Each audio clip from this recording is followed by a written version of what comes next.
Hello guys, আমি Sayanti. Welcome to my another new blog. তো প্রত্যেক দিনের মতো আজকেও আমি সকাল সকাল উঠে পড়েছি মর্নিং ওয়াক যাওয়ার জন্য। এখন বাজে ভোর 4:50। অন্যদিন আমি যদিও 5টায় উঠি, আগে আমি এত সকালে উঠতাম না। এখন মর্নিং ওয়াকে যাওয়ার জন্য তাড়াতাড়ি উঠি, বেশ ভালোই লাগে। তো চলো তোমাদেরকে একটু বাইরের ভিউটা দেখিয়ে দিই। দেখো কি সুন্দর ওয়েদার, পুরো বৃষ্টি বৃষ্টি, সারা রাত বৃষ্টিও হয়েছে, কোনো ব্যাপার না, তাও যাব। তো চলো এবার রেডি হওয়ার পালা। আমি হাত মুখ ধুয়ে ফ্রেশ হয়ে আসলাম। এবার আমি যে ইউনিফর্মটা পরে আর কি যাই মর্নিং ওয়াকে, সেটা পরে আমি চুলটা আঁচড়াতে নেব, ঠিক তখনই আমার ভাই কল করে বলে যে ও আজকে যাবে না মর্নিং ওয়াকে, আগের দিনও পায়ে ব্যথা পেয়েছে। আমি অর্ধেক রেডি হয়ে গেছি, এখনো বলে যাবো না। তো ভাবলাম কি আর করা যাবে, রেডি যখন হয়েছি পুরোপুরি রেডি হয়ে একটু আশেপাশে যতটুকু যেতে পারি যাব। আমি একা যেতেই পারি না, আমাদের বাড়ির মোড় পর্যন্ত যাব, আমাকে কুকুর দেখলেই ঘেউ ঘেউ করবে, আবার আমাকে রিটার্ন আসতে হয়। তো তাও ভাবলাম সাহস করে একটু বের হই, যদি যেতে পারি। তো চুল নিয়ে কতক্ষণ স্ট্রাগল করলাম, ঝাঁটার মতো চুলগুলো নিয়ে। এবার চুলের ঝামেলাটা মিটলো, এবার জুতো পরা নিয়ে যুদ্ধ করতে হচ্ছে।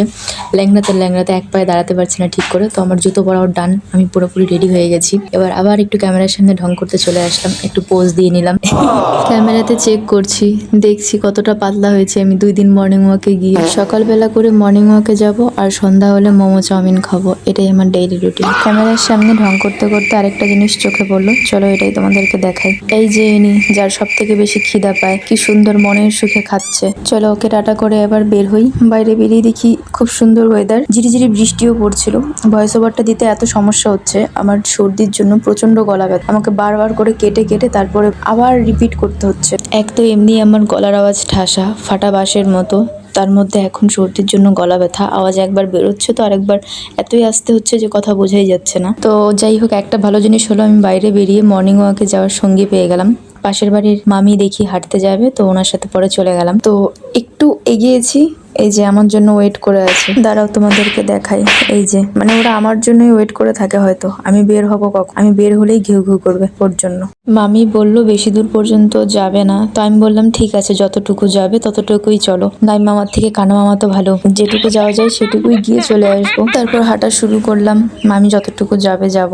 আজকে আর এক্সারসাইজ করা হবে না, যেহেতু মাঠে গেলাম না। অন্যদিন তো ভাইয়ের সাথে মাঠে যাই, মাঠে গিয়ে এক্সারসাইজ করি। আজকে যেহেতু মাঠে যাচ্ছি না, এমনি রোড দিয়ে হেঁটে হেঁটে যাচ্ছি, মেন রোড দিয়ে, তাও যতটুকু যাওয়া যাবে গিয়ে তারপর আবার রিটার্ন চলে আসবো। শুধু হাঁটাটুকুই আজকে হবে, আর এক্সারসাইজ করা হবে না।